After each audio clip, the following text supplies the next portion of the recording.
এরপর মমিনুল ইসলাম রুবেল আপনি জানতে চেয়েছেন বাথরুমে উলঙ্গ হয়ে গোসল করা যাবে কি?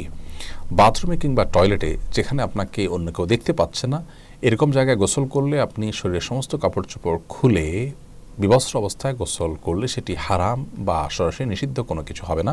আমাদের মনে রাখতে হবে যে একটা সময় পৃথিবীতে মানুষের বেশিরভাগ মানুষেরই অনেক বেশি কাপড় চোপড় থাকতো না, অনেকেরই একজোড়া কাপড় থাকতো যেটা দিয়ে তিনি তার জীবন পার করে দিতেন। আজকাল আলহামদুলিল্লাহ আমাদের অনেক কাপড় চোপড় রয়েছে। তো যার সামর্থ্য আছে এরকম অবস্থায় তিনি সকল কাপড় চোপড় খুলে গোসল করাটা তার জন্য অনুত্তম।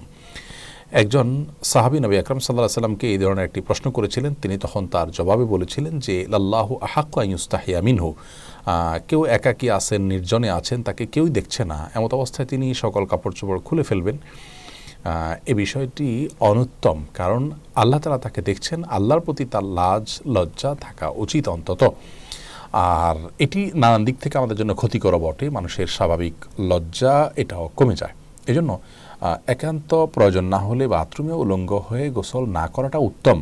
আমাদেরকে নবী আলাইহিস সালাম যে নির্দেশনা দিয়েছেন, বোঝা যায় নবী সাল্লাল্লাহু আলাইহি সাল্লাম প্রয়োজন ছাড়া বিবস্ত্র হওয়ার বিষয়টিকে পছন্দ করতেন না। তবে যদি কেউ বিবস্ত্র হন, তিনি একাকী আছেন, কেউ দেখছে না, তো সেটা তার জন্য হারাম হবে না। একটা হলো অনুত্তম আর একটা হারাম, দুটো জিনিস। কিন্তু হারাম হবে না বিষয়ের কারণে, গুনাহ হবে না ওটার কারণে, কিন্তু অনুত্তম হলো একজন মুসলমান অনুত্তম কাজ থেকে বেঁচে থাকার চেষ্টা করবেন, কিন্তু প্রয়োজন হলে তিনি এটি করতে পারেন।